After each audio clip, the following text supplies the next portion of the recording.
Hey guys, it's Paul and Ray with the No Color Thick Skin podcast. I hope you're having a wonderful day.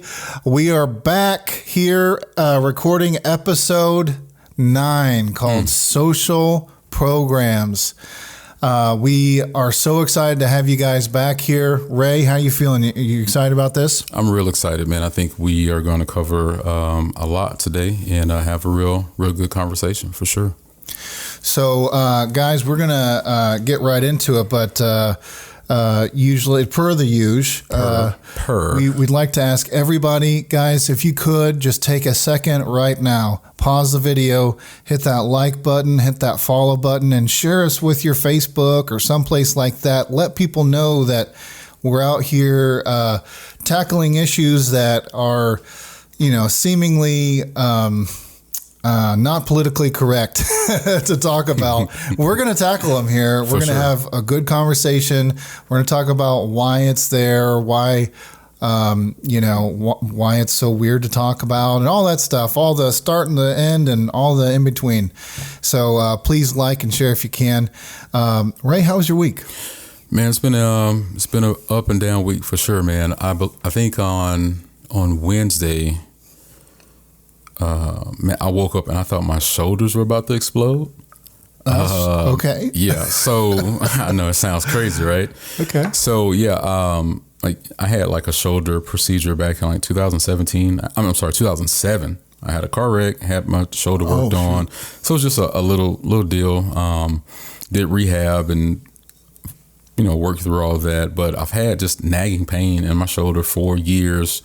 Benching and doing any type of workouts, just brings a little pain. I've tried the bands and everything, but it's just on and off type of deal. But Wednesday I woke up and I thought for sure like they're about to explode. So I was trying to find orthopedic that could see me or something, but I was able to get to my primary doctor and he was able to give me 2 shots. I got some cortisone and some lidocaine, and your boy's feeling real frisky right now, man. Feeling pretty good, man. Feeling good. So get them shoulders warmed up. Yeah, man. So I've been doing some stretching, just try to keep them loose. So I'm glad about that. And then my son and my daughter, last week of school. So daughter had their award ceremony, and they both did well. And then yesterday we did what I guess to say a clap out for the children who are going to middle school. My son's going to middle school, so we did a clap out. All the parents came and just clapped the 5th graders out going into middle school. And that's awesome. It's quite emotional, man. It was a great feeling to see, but a lot of emotions were taken over, and that was from all the parents, the kids, the teachers, everyone. Just very, very emotional, but very thankful for all of his teachers, very thankful for our family who supports the kids and just shows a lot of love. I'm just very, very thankful for the tribe that I'm a part of. So that's awesome. It's been a good week, man. Real good week. What about yourself, man? Same. Just busy with need a cough button. Just busy with kids getting done with school. And they are so excited, especially the older one. Yeah. My son is like, I don't get to go out of school. He's in daycare. So yeah. He's like, I don't want to go to school today. I want to stay at home and have fun with my sister. So, but we're paying this good money. You got to go on over there. Got to show up for a little while, man. I know. I'm like, please go to school. So that's going on. Man, lots of cool things at work happening, getting busier and setting records, and that's really exciting to see that happen. Mm-hmm. I guess for your work, that would be weird to set records, but maybe we'd be good. I don't know. No, actually, I mean, it happens, man. Yeah. We've reached, over the years, we've grown and our numbers have increased over the years. So that means we're just serving more families and just providing great service to people, and people just know word of mouth that we're there to, like I said, we're community based and we're there to be of assistance. So yeah, those numbers, we continue to do more numbers year over year. Awesome. For sure. Yeah, we keep a tally of that. Absolutely. So if you guys didn't catch that, episode 8, part 1 is out right now. Spotify, YouTube, Apple Podcasts, Google Pod, all the different places. Go check it out. No Color, Thick Skin, episode 8.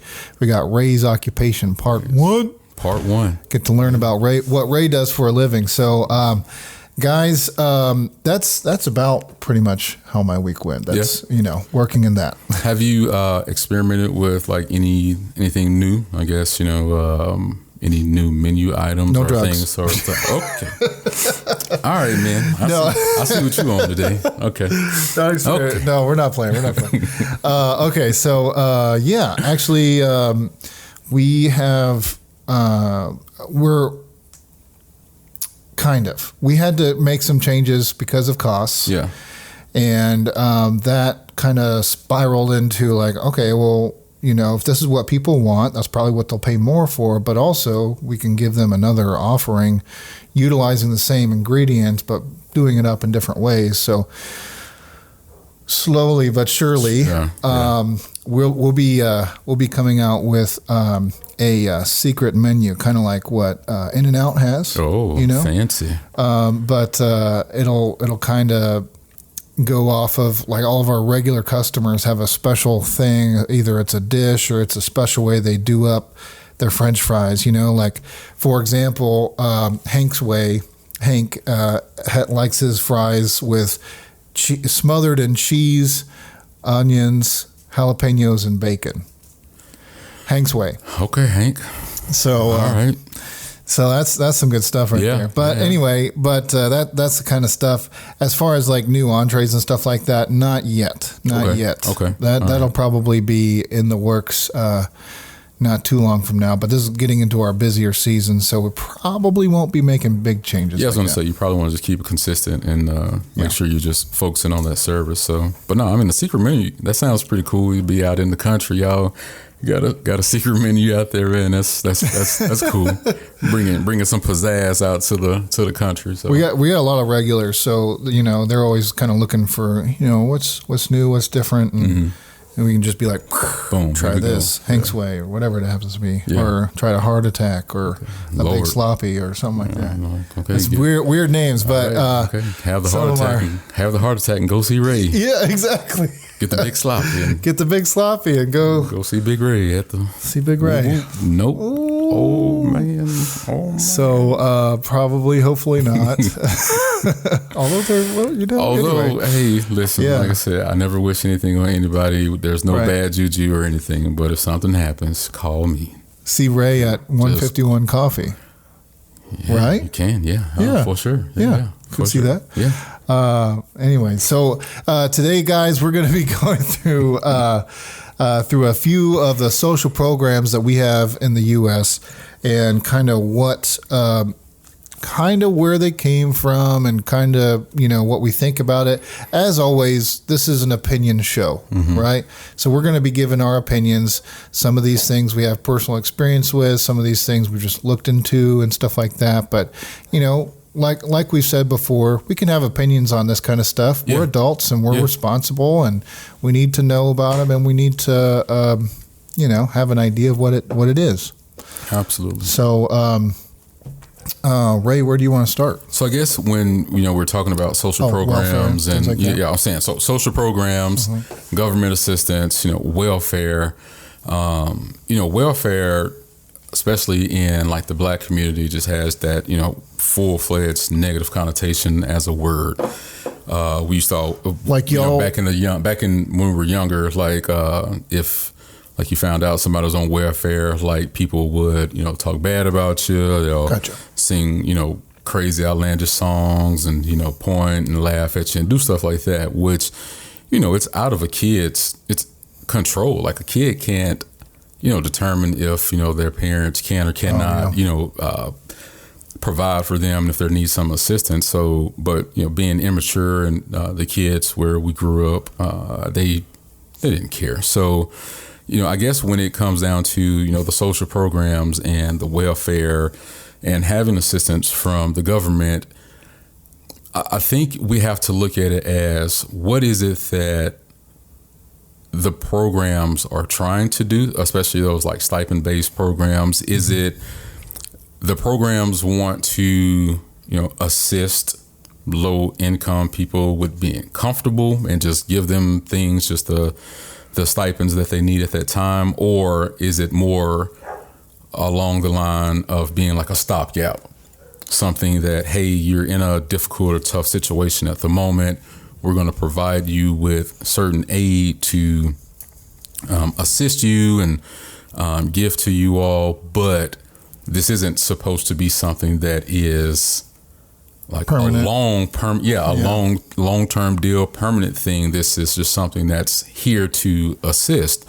And I think things get convoluted, and once you have so many different agencies and so many different people involved, and you can't see it from other perspectives, it just makes things, very difficult. So I just want to figure out what the programs are, like what are their bases are. Is it to just make low income people comfortable, or is it to just assist for a moment until you can get back on your feet?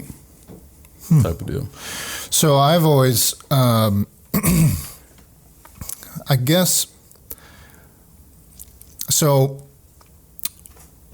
part of the going through the episode, which I feel like I didn't hit very well, but part of the reason why I wanted to go through the Christian church, which was episode 7.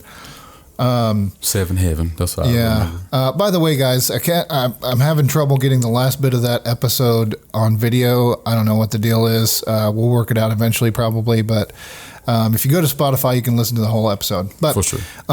The role, in my view, the role of the church is to subsidize or bring people's money together to be able to help people get through a hard time, or get through, like you were talking about, making people just a little bit more comfortable in the very, maybe you're just broke, maybe you're down on your luck, maybe you're disabled, maybe you're whatever it happens to be. I always believed that the church was the place to go get your canned goods, ask for help, whatever it happened to be, whether it's financial or emotional, spiritual, or, physical help. Hey, I need somebody to help come out and mow my lawn. I can't, my leg's broke, or, whatever happens to be.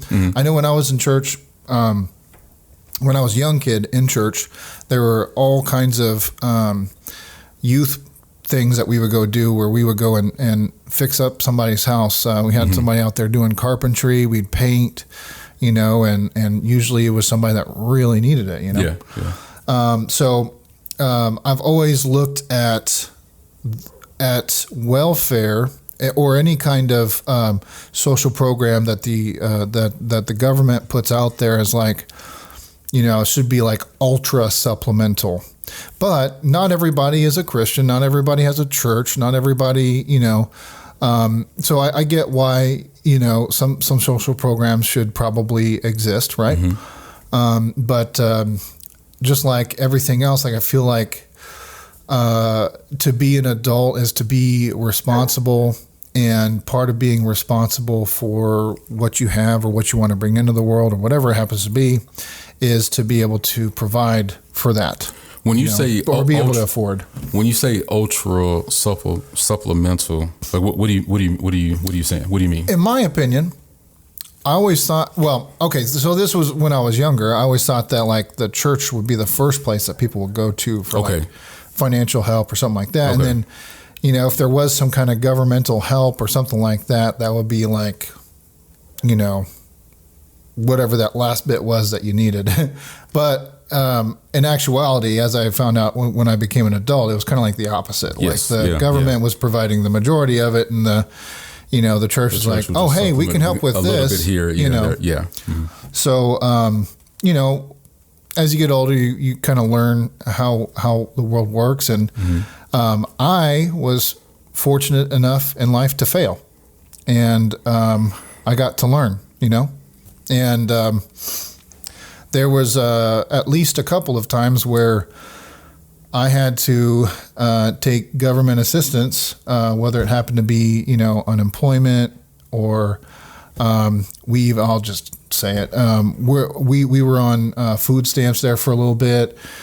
We had to get government health care. We had to, just use a few of these programs that we just happen to qualify for, based on the income and stuff like that. And we're blessed that we're a 2-income household, but, we still, needed the help. And so it really did help. And it changed my mind about a lot of the, the evil that I thought it was. And, maybe there's some stuff that could really be fixed with it, but I do believe it has a place. For sure. And for sure. I guess that's with all, governmental run agencies, governmental assisted things, that we can look at these things like from the outside looking in, and we can make our mental determinations of how these things are. But once we're in those situations and we see that, like, hey, like, yeah, ooh, like I'm kind of struggling right now. Wow, this program that I used to think was for lazy, no good, terrible people who don't want to work, don't want to do anything. That was the notion that I was carrying over that program. Yeah, I'm in line right now, and I'm actually about to take advantage of that program.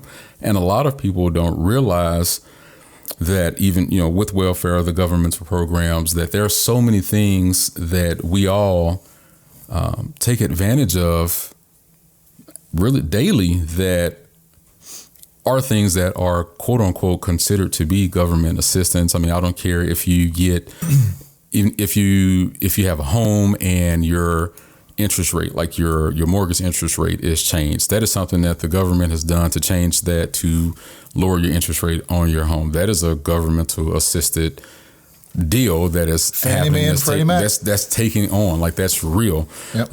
Even with, people in school and all that. I know that it's a hot button topic to talk about, grants and student loans and all that. And I don't want to get into all that, but those are, governmental things. So nothing is perfect, but I mean, those are things. You interject in there? Yeah, I was going to say, where I do want to make a distinction is like where I still am always questioning. I'm always questioning things. I'm skeptical. Hey, wow. Yeah. Hello, adult. Hello, adult. Right, exactly. So, but I do have I'm just going to put it out there. I do have a problem with people that just are always on the government dole for no good reason. And there are so many of these. I know many of these, and there are so many of them. It's unfortunate. There are weird, special cases where you can just perpetually get, money and different assistance from the government and live a really good life, but these people usually they don't look like they're succeeding, and so what I really want is to make the distinction of, like, I don't want to pay for other people to be perpetually in those kinds of that kind of loophole situation. That wheel of just continues to take advantage of the situation. Yeah, and unfortunately, that's just the life that we live. People, they're just good people, and there are bad people. There are people who will fake injuries, who will fake all different types of things, who will lie on applications, go to the ends. There are people out there who will get a job working for a friend, tell that friend, hey, I know this says, $20 an hour.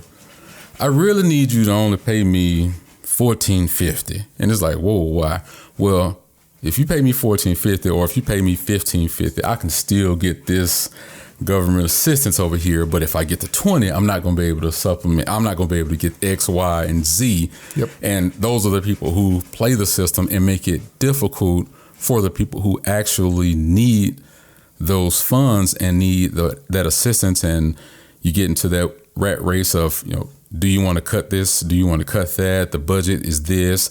How can we navigate through here? We're finding that the poverty rate is still at this number, and we're still taking on 70% more over the past 70 years. The numbers have inflated, and it's like, what is really going on? So it's the government doesn't have all the answers, but like I said, when it comes to people taking advantage of these programs, there's just bad people, and we should not have to front the bill for that. But it's trying, I guess, to figure out how do we navigate the fact that there are low income, impoverished people who are living well below the means, and they are all over. They're not just in the hood. They're not just in quote unquote bad neighborhoods. They're in the suburbs. We know there are children who don't get to eat once they leave school on Friday, won't eat again until Monday, and they live they live in the suburbs. And a lot of times that's because the parents they don't care. They're just not educated on knowing the different programs or whatever that may be. But those are people who need that assistance, but they're not able to take advantage of it, whereas some people are taking advantage of it and making it harder for other people. So with that. Oh, I was going to say something else. Maybe you guys don't know this, but there are a lot of schools, high schools, elementary schools, lots of different school districts that will set up basically like a food pickup where you can go to. I know Louisville Independent School District did a thing where during the summer they had a week's worth of lunches. You go pick those up if you really needed it, that was a really big deal. Matter of fact, I saw, really long lines of people that were able to go, take advantage of that, which is really good. We're doing a lot of these things, these social programs. A lot of them have like criteria you have to meet, but there are some things that are just kind of like out of the goodness of our heart. We're just doing that. And there is no like thank you and you're welcome for us, but that's something that you can feel good about that because that's your tax dollars going to that. For sure. But if getting more specific, if I'm paying for it, me personally, it's not like I want to be like handing it out myself, which would be cool though. That would be cool. But I don't want to be, personally, I don't want to be paying for something that I really don't agree with, which is kind of like the premise of why even talk about this, right? So what is something that you, what is, I guess, either a piece of a program or part of a program that don't necessarily agree with? Okay. So I don't agree with, and this is getting into a topic that we haven't really gone down too particular about, but like sex changes. I don't believe that should be covered with my dollars. So what is that? Is that part of a government program? Is that something that unfortunately. I mean, whatever you want to say, I think it's unfortunate because it's what most people would call like an elective surgery. But because of the way that things go, they're in a lot of different states and in a lot of different situations, people have pushed for that to not be an elective surgery. They're trying to change the terms and language to where, people in favor of this are trying to change the language to be, this person has to do this, otherwise they'll commit suicide, or for example, or these people, it's just like I don't really want to get too far down into that, but that's an example. I completely understand. And I'm 100% against that as well. I feel that if that's a procedure or something that you feel that you need to have happen in your life, I believe your tribe, your community, your family can assist with that and get that all taken care of. I guess it's looking at the same way how a certain community of individuals, maybe in the Northeast, the young ladies all complained that they had deviated septums, and so they were able to get nose jobs, but they couldn't just go in and just say, hey, I want to get a nose job. They had to go to the plastic surgeon. The plastic surgeon would then work with the medical billing. They would get the coding to where, no, you're not having a nose job done. You just have a deviated septum, so we have to assist you to be able to breathe better. So there's a way to get around that. And that is like, that's hurting I'm saying that is in relation to what you're saying hey, we want to change the way that this isn't elective. This is something that has to happen to assist. So that's healthcare. As far if there are people, that's something I don't think that's something that shouldn't be done. No, not at all. Also, there was so if I could like classify the way I look at this just from like 10,000 foot view is like, okay, so I don't want to pay for things that I don't agree with. Which that takes representation. You got to vote the right people in, you got to vote. You got to, investigate people that represent you, all different kinds of things. You got to be a part of a city council, all different kinds of things. Because there's stuff that locally, you pay for and you may not know about. Probably don't know about, guys. So, I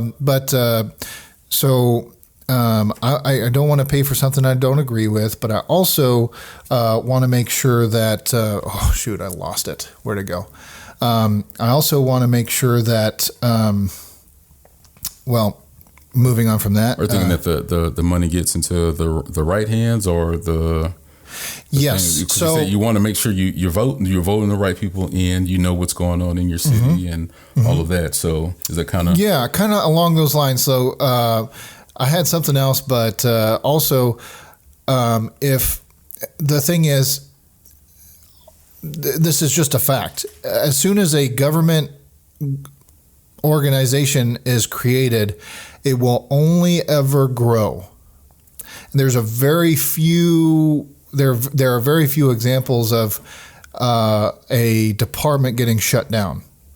There are many, like hundreds of examples of government departments being created, and they only expand, which is interesting because, some things have to grow because we're growing as a country. We're having lots and lots of people, like a serious influx of people coming in, which normally it's like, that makes sense. We need more people on the phones. We need more people, doing paperwork, stuff like that. Cool. Okay. But then you have people out there that they want a job. So they are, finding ways for people to get approved into these systems so that they can keep their job, and they will never go without their job because everybody can make it within these bounds, Oh, yeah. That's, I don't know. I want people to be comfortable in their lives, and I don't want people to want, right?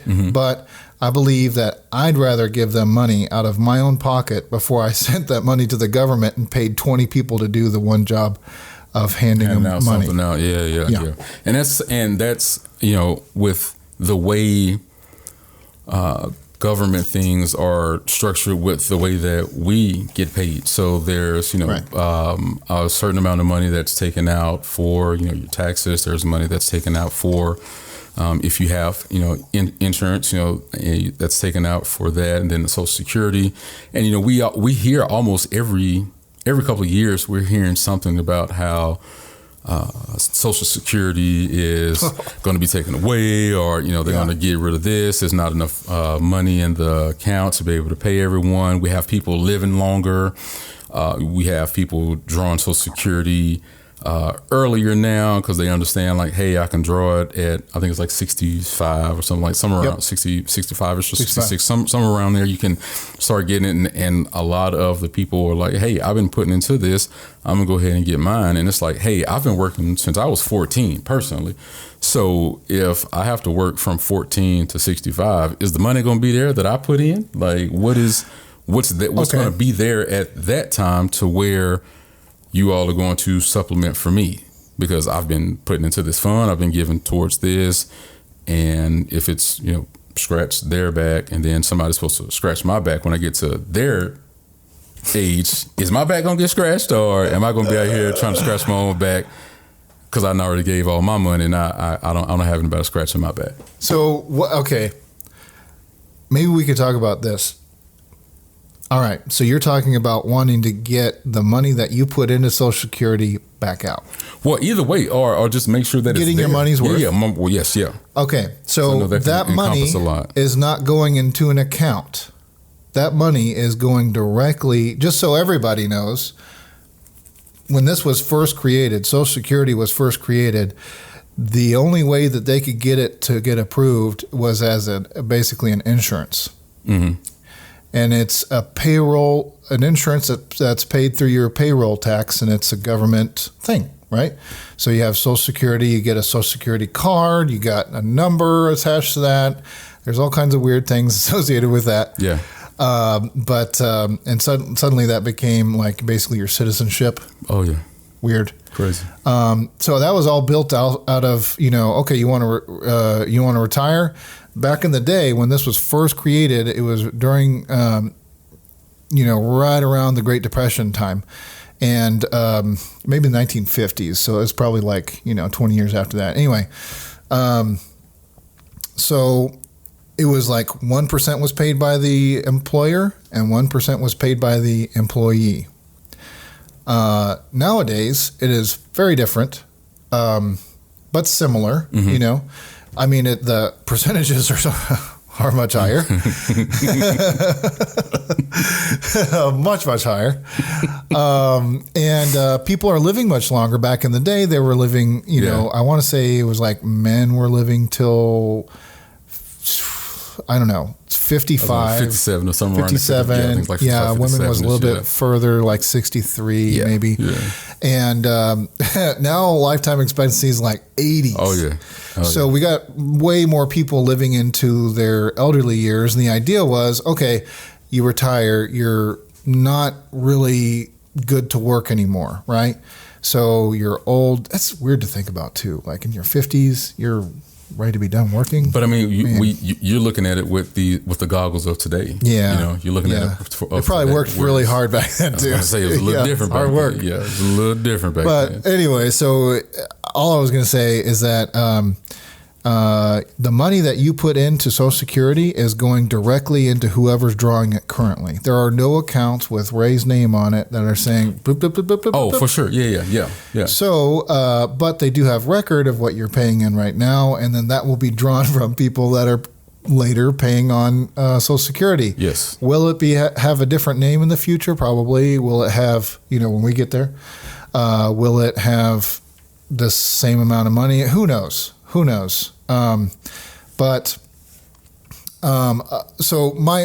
I would say my three things about this episode and things that really concern me about any kind of anything that is paid through the government, whether it's the police, the fire department, the town, the town, anything, all the way up to federal stuff. Like you got your state, your federal. The ones that I'm most concerned about probably are the federal things. And those are like, Medicaid and food stamps and this and that. And that's all funneled through the state. Mm-hmm. Anyways, the things that I'm most concerned about is we are drowning in debt as a country currently. There are so many countries that are going off of the U.S. dollar as a standard because our dollar is just about worthless right now. Just so you know. Do you know anybody that lives out of country right now? I do. So our dollar has inflated really, really big. Mm-hmm. Our deficit is really high. The people that we're having to sell our debt, just like always, to other countries, but we're not getting that money back for a while. Mm-hmm. And what happens then is basically your dollar doesn't go as far. So what we're doing is we're basically paying into the system that is supposed to be giving us these social programs and supposed to be, making the economy better and all these things. What I'm concerned about, worried about, whatever you say, is it's just not going the right direction. Yeah. It's not coming back like it should. Is that all the government's fault? No, it's not. But I think that there are ways that the government could make it better. Mm-hmm. And so, if we wanted to talk about something specific, we could. But so I would look. So you're saying trying to figure out how to make things better, right? Mm-hmm. So if we are in such of a deficit, we have all this, this negative debt, and I had a little ice cream truck, I've sold some jewelry here and there, like just small times. I'm not a business owner, right? I'm not a big business. Did you say you did do that? I had an ice cream truck. Yeah. What? Hey man, another time, different. It was pink. All the kids loved me. Used to go down to the apartment complexes. What? Nickels and dimes. I would take them all because the new guys, they wanted all electronic and cash. I tell the kids, go get your whole thing of dimes. They'll come. Dimes, anywho, man. So I'm looking at myself. I pay my taxes. Every taxes come out of my check every month, right? And then, at the end of the year, I give my accountant all my stuff. She punched some stuff in. Do this, do that. For a while, I didn't get a return. Maybe I would not. Okay, whatever. But I was paying this amount every time I got paid.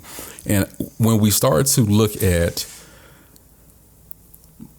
the way that certain, multimillionaires, billionaires, certain businesses are able to navigate. I don't even want to say like anything negative because it's there. It's not illegal. It's not wrong. It's not anything. But the way that certain individuals and certain businesses can navigate the way that the tax system is, they can write so much off. They can get it to where they barely made a profit and they are taxed off of that number that they quote unquote barely made a profit off of versus what it is in totality, what came in to, either that person or the business for the year.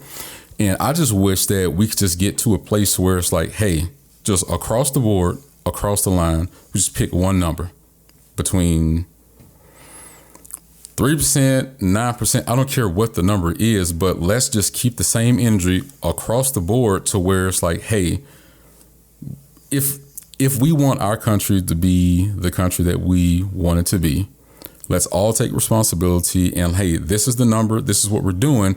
We're going to put this into, we're going to pay the tax that we need to pay, but it's nothing outlandish. Like, I don't think that we need to, I don't want to make Bill Gates be a bad person, or I don't want to talk crazy about Elon Musk or Jeff Bezos or, any bankers or even people who are, not as successful as they are monetarily wise. I don't want to make them have to front the full bill, but I do wish that there was a way that we could all come together and just figure out, hey, this is what we're going to do. Nothing that is outlandish, nothing that is crazy, but we don't have to continue to just peruse and navigate so that we don't have to, put anything in and can kind of, escape from that, if that makes sense. Yeah, I got you. Yeah. So like so you're getting into like tax shelters and things like that. Yeah. We can do, we all should know a nice brother or sister of Jewish faith who can make them numbers clap and who can do some things for us. And at the end of the year, Zion, we thought that it was going to be bad, but they made it good. All right, it happens. Okay, yeah, I got a few of them. I know a couple of them. You know some Jews? Hey man, I know a Jew. I love them. Love them. Fantastic. So Itamar? Itamar? Uh-oh. Okay. Anyways, so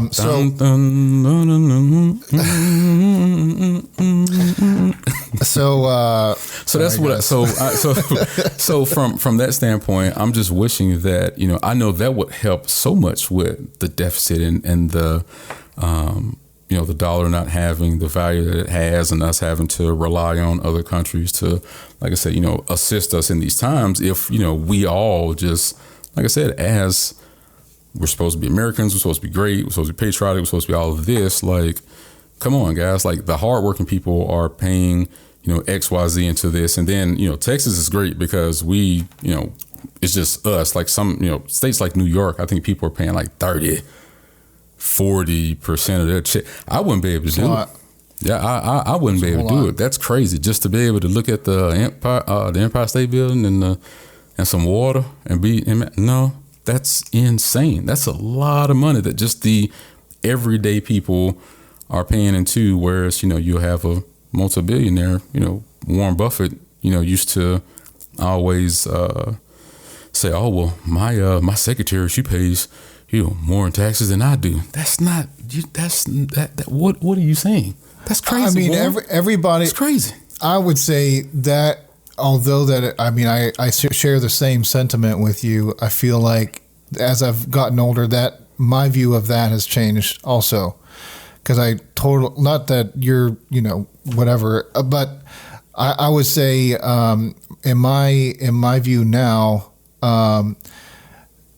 being cunning with the money that you make, the more, knowing the simple fact that the less money you spend means more money you make or you get to keep that you made, In my view, that is being more like business smart.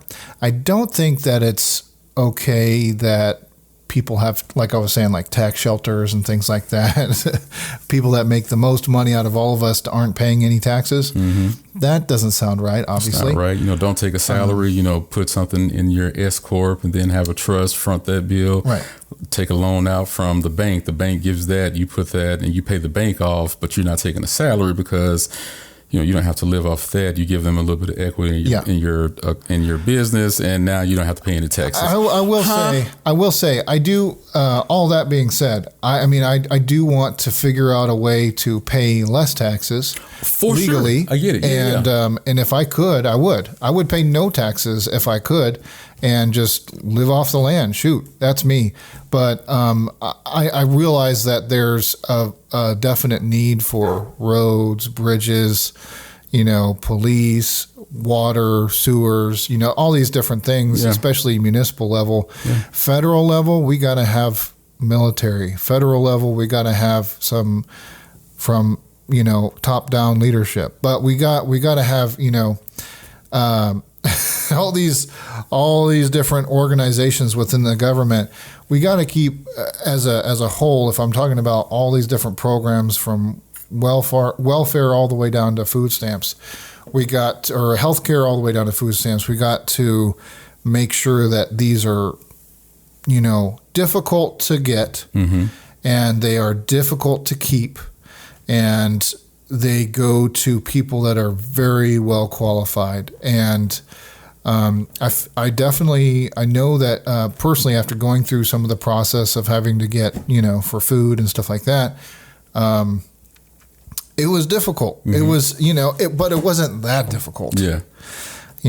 Are you saying it was difficult to obtain, or was okay? Yeah. Yeah, to qualify. Yeah, you have, it wasn't eligibility. I mean, now that I've done it before, I could probably, if I wanted to, I could probably trip the system. I could, mm-hmm. I could definitely, but I wouldn't. Yeah. But it's just easy to take advantage of. There's so many people like that out there for sure. I would say, let's say with the stipends and the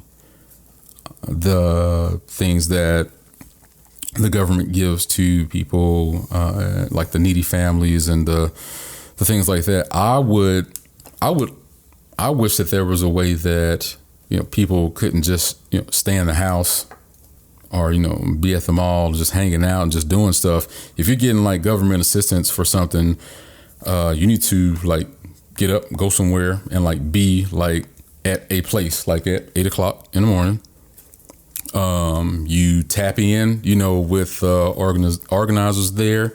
Maybe you work on some educational things. Let's say if you aren't educated or you didn't complete, your schooling or whatever, you work on some schooling. You learn a trade. You get such a good idea. There are things that you have to do. You can't just stay at the house. Tell the people, oh yeah, I went and looked for a job and I tried this and I didn't get hired. Okay, well, we need you to come into the office. we're going to have a program that you have to go through this program. You have to do these things. And that's part of the process of allowing you to keep these benefits versus, you staying up all night on your phone because you get a phone credit. Also, some people, you're on your phone all night, getting the phone, and then like you sleep until noon, but you're getting the check, you're getting this assistance. And it's like, why would certain people who don't have ambition, why would they want to do anymore? They have what it is that they want, but it's, hey, this isn't for you to just be comfortable and just take advantage of. No, you come in here, we're going to teach you a few things, and you're going to be here until, you get off of the program. So and once you start missing, if you don't show up at 8:00, that's strike one. Okay, next week you don't show up at strike two. One more strike, then you're not on the program no more. Like, you're not going to get this assistance anymore. So it's like having some solutions-based things to hold people accountable so that they're just not, ruining this whole thing for everybody. Ooh. You see what I'm saying? Like, just having some accountability behind a lot of these things. So when it comes, okay, go ahead. When it comes. No. Go ahead. Well, I was going to say, when it comes to, like for, food stamps and healthcare, it's not, a lot of people do work. Case by case. Yeah, that's case by case. There are people who work and who get food stamps and who work and they have Medicaid and CHIP and they get the government assistance, but they are working and they are doing things. Those are just supplemental things that are assisting them and helping them. But the people who are just not doing anything and just hanging out, on the couch, eating Captain Crunch all day, like that, that's a problem. Yeah, I think that's a problem. And that's something that can be looked at. So I feel like I personally, getting into the really super specific details is almost like, aside from examples, it's almost like trivial because it's like, okay, healthcare, we want everybody to feel good. We want everybody to be healthy. We want everybody, okay, cool. Yeah. That's how everybody feels. Yeah. I don't want you harmed or feel bad or, if you got a broken leg, I want you to get fixed, Yeah. I've personally been in, so here's my specific example. I've personally had to go to the hospital for weird heart stuff that I didn't know what was going on, right? And that is very expensive. That's a wrong kind of problem to get when you don't have any health coverage. It is so expensive. Yeah. I rode in an ambulance. No. Problem number one. No. And never ride in an ambulance. Never, ever. Now, if you need to, do it for sure. But it's a lot of fun. Actually, I took an ambulance ride and I did not have any health coverage. And it saved my life for sure. My heart rate was, so I'm in my 30s and my heart rate was, between 160 and 180, maybe more. I couldn't even count my pulse. It was going so fast. And the ambulance arrived and they were just in the nick of time and they gave me some stuff that slowed my heart rate and got off the medication that I was on that was causing that. And boy, that was scary. Yeah. So, I do appreciate that service was there. But that's not government funded up till then. Right. And, I had to pay for those bills. I worked with the hospital and I worked with the people, the hospital contracts with the, ambulance service, whoever the municipal or private or whatever, there's all different kinds. Anyways, it's very expensive. Oh, yeah. And I had to pay for that out of pocket and it was super duper expensive. But a lot of these hospitals, have, whether they're privately funded or they're state funded or whatever, a lot of them have special programs for people that don't have health coverage. And it costs money. But, I know a lot of people that they'll go to the emergency room because they have to fix them. And they end up owing the hospital thousands of dollars, tens of thousands of dollars. And they'll never pay that. They'll never pay the hospital. Yep. The hospital has ways that they get money back from the government that comes out of our pocket that goes towards paying that money back, to the hospital. And, there's that. Also, I think way better of a situation is for somebody to go into a doctor every once in a while, like get your annual checkup, maybe twice a year, take those preventative care measures to make sure that you're on the up and up. Yeah. But I've also been in the situation where I had, I think I had Obamacare for a little bit, which is just, Affordable Healthcare Act stuff. Healthcare, And I was actually very adamantly against the Obamacare in general, or affordable health care, because I just knew that it was going to cost us taxpayers way more money and it wasn't going to be implemented correctly. I felt like I knew that, right? And I knew a lot of people that were against it because it was from Obama. But that had nothing to do with it in my head. I was just like, man, okay, there's a reason why all these other countries that have free health care, they have like a 70% income tax. Like it comes straight out of their check and they will never see it again. And they're put in a list when they need a surgery, and thank God they finally got to see a doctor, because everybody's going to the doctor that day and every day after that, right? The surgeon's backed up for years, in some cases. So it's like, but anyway, I digress. Here, we don't pay that kind of a tax, and nor do we probably want to as taxpayers. We don't want to pay 50% or more out of our paycheck to go. Yeah, I can't afford that. I'm out. I mean, I can barely afford what I've got coming out of my check now. It's like, government, give me that back. But all that to say, my kids have qualified for insurance through CHIP, right? Is that right? Yeah, CHIP. Yeah, CHIP is the... And we were able to get health coverage through that.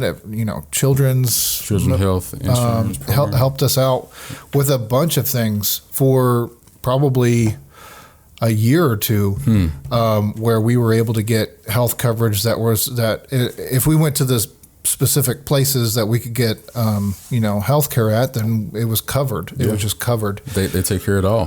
The health insurance, anything at the hospital, any let's say if your child has asthma, things of that nature, and you have to get the pumps and the machines and the eye exams, the dental, the checkups, everything is taken care of. Like it's like I said, that's one of the ones that's really good for people who are in need. Yeah, especially the children. I can't be against the children. I just can't do it. Yeah. So that's I get that. Yeah, with the kids, man, I'm bending over backwards for the kids. Yeah. Yeah, I don't have a problem with that at all. But when it comes to, I don't have any personal experience with stipends or like, qualifying for. I take that back. We did qualify for the first house that we bought. We used a special loan that was secured by the government. It used we made a low enough amount of money to where we could qualify for a loan for our house, and the government basically backed us as far as risk goes, but we didn't get any money off. If anything, we paid a higher interest rate, and we had to pay more down. Or no, what was it? We didn't have to pay quite as much down, but our interest rate was really high. We had to pay PMI, on that, and everything's rolled into the loan. Yeah. And that's intense. Yeah. And then if you caught that during the time when those rates were fluctuating, then that could have been tough. Yeah. Yeah. So so we got a house. That's good. Yeah. That's what we needed. We were really tired of paying so much money for a rental house or a lease house, and we would rather be paying on a house that we're going to eventually own. Yeah. For sure. So, anyways, all that to be said, I don't have personal experience with a lot of the things where you just get money directly into your bank account or like a check or something like that. I do like the idea personally of like not getting direct money and like, or, you know, I have to go here to pick this up. Okay, I have to go get my health coverage at this specific place. You know, it's not somebody like, here's $150. You go pay them. Yeah. I do like that idea. As far as like, you know, what a lot of people would call like a necessity or something like, you know, you have to have these things to live: water, food, and health. You know, you want to make sure that healthy. Is the necessities and not the extras and the luxuries that people are going to get with that $150. Yeah, that's kind of how I equate it. And I'm not going to draw a parallel, but to lower income people and homeless people. But when I see someone who's homeless, and I prefer to go and buy them something to eat versus give them, you know, money myself, or go and buy them something to drink. Let me give you something, give you this versus giving you this money.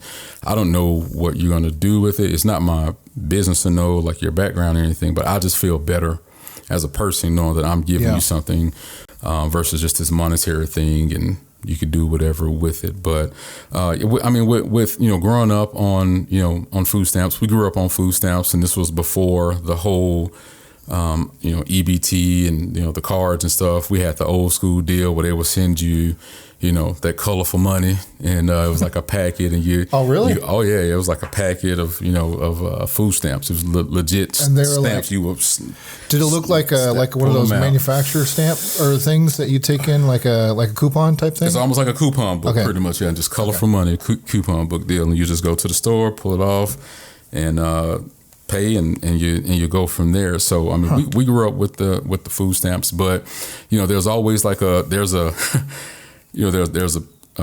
wide, I'll say it's I guess the pendulum is, even with the food stamps, and we'll talk about the good and the bad of certain things. And Paul, you may or may not know this, but there is a market that is a big market out there to where people sell their food stamps. Are you aware of this market to where, let's say, I've heard of it through TV shows and stuff like that. So let's say if you know, a young lady gets, let's say, I'm just going to throw a number, you know, $800 a month for food stamps. You know, that's just, I say $500 a month in food stamps. She can take, let's say, 200 of that and say, hey, Paul, let's go to the store. You get $200 worth of food. You give me $100 cash, though. So you give her $100 cash. She gives you $200 of food stamps. So you coming home with $200 of food from the grocery store on spending $100, but she used her $200 out of her $500 to give to you, but she got $100 cash.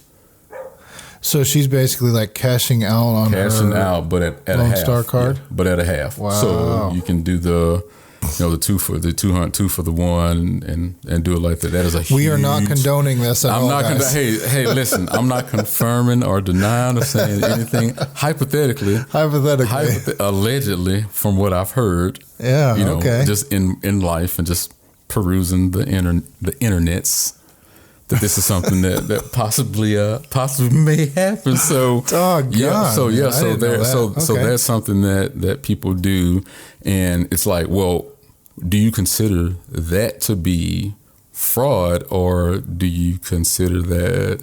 What do you? And I'm not saying just you particularly, but it's like, how because this person is getting that stipend. Yeah. That's what they are allowed to use, but they are just taking advantage of, like, you know, a loophole in the system. So the $200 of groceries getting used, is getting utilized. Like it's food, but this individual was able to make $100 off of that.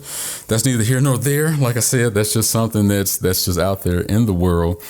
And also when it comes to other programs and, you know, the supplemental insurance, and, you know, that's also with like the veterans, like the VA hospitals.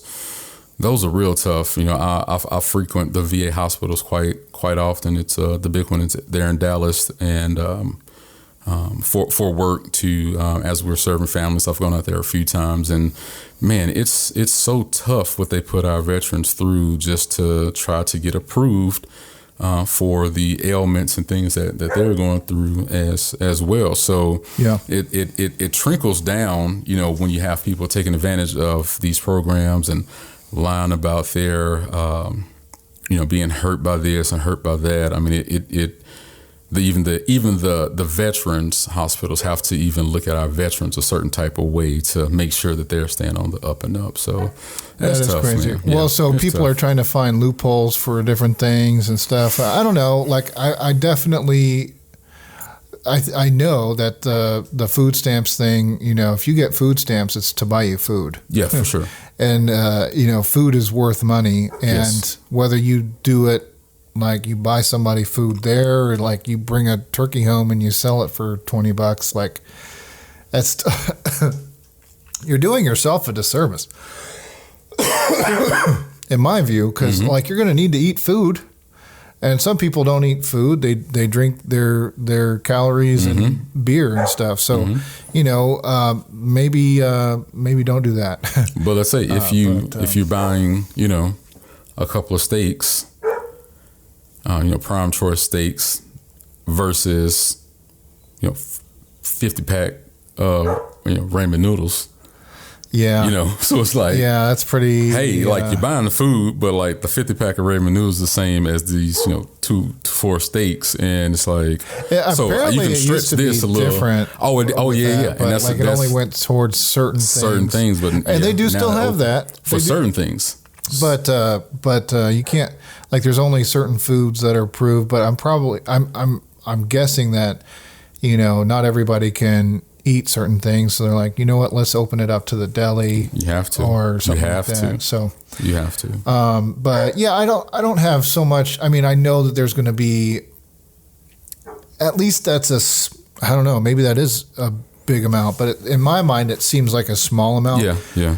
Compared to some of the other things, one thing that you and I have already kind of talked about was unemployment. And the thing is, people think that the state just pays them because they're unemployed, but in reality, the employer pays for that person to be unemployed, and so it's a tax that's taken out of your check and mine. And then also, if you do take advantage of unemployment tax or unemployment benefits, and you're getting $1,200 a month or whatever it happens to be, or less, and your previous boss is paying for that. So if you can somehow qualify for unemployment, our government is paying you, we're paying them, and then your old employer is also paying, your bills.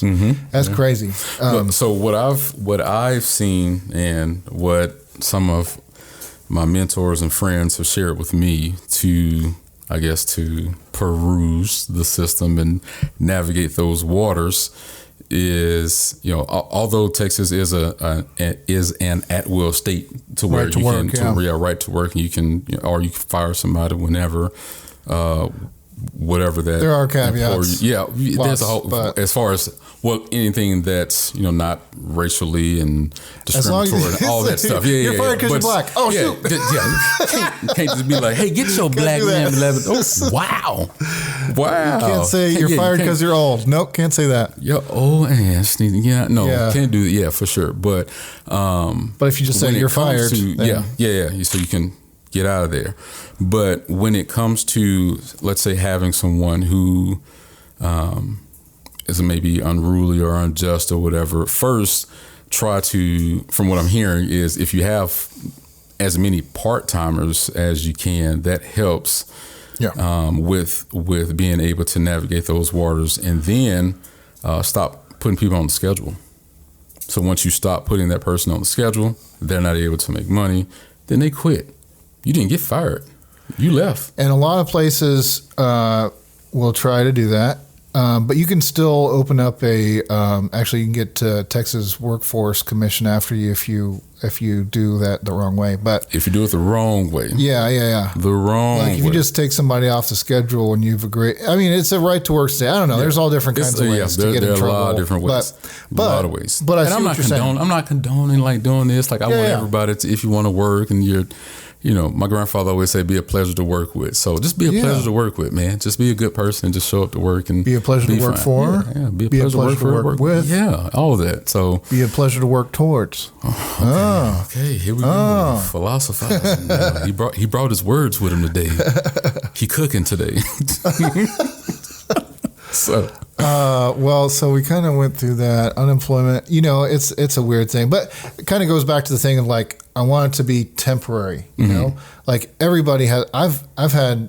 I've lost jobs before, and unemployment really saved my bacon. But it didn't save all of my bacon. Yeah. Like I had to have other help. I went to family. I went to people that, I was like, man, look. I mean, I'm getting this, but this is what I need. Yeah. I'm an idiot. I didn't have anything saved. So it kind of goes against, in my view, people, the old trope of like saying, pull yourself up by your bootstraps and get to work. I mean, I get that. You need to look for work.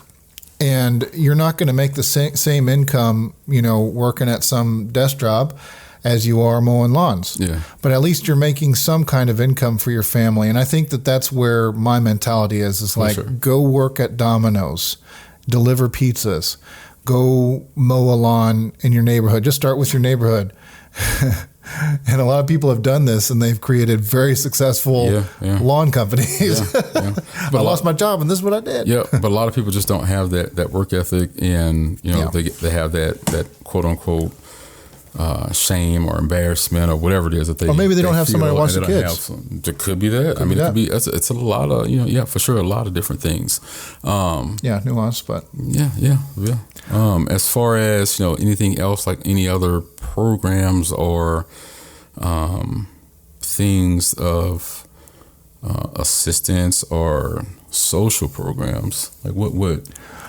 Well, so. Anything that's government funded that takes money out of my paycheck, I want to know, and I'm constantly trying to figure some of this stuff out, Like I've said many times, me and you both, it's like, what do you have the capacity to know about all at the same time? Yeah.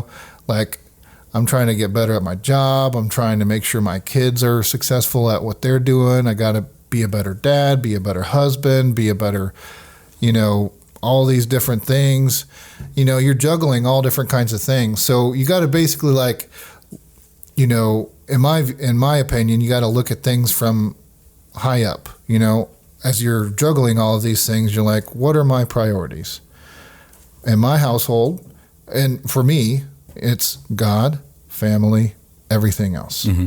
So I've got God, family, work, friends, however else, so I'm sure that there's some intertwined things there, but, when I'm,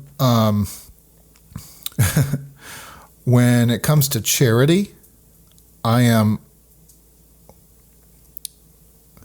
very choosy on who I give my very hard earned money to. And cause I don't have a lot to spare, And, life just has a way of doing that. Okay. Oh, yeah. The thing is that if somebody, and we've kind of already talked about this for some reason, I can't remember why, but, if somebody came to me today and they were like, hey, I need help with this, I'd be like, why do you need my help with this? Have you tried this? Mm-hmm. Okay, then I'll be willing to help. But if I knew very obviously that somebody needed help, and I kind of knew them, I would be very willing to help them out if I could, or at least hook them up with somebody that could, or find an avenue or a way to be able to assist. Yeah, absolutely. I am definitely the guy that would try to help. I frustrate the hell out of myself sometimes trying to go above and beyond for somebody. Overextending yourself. Yeah. It's a character flaw for sure.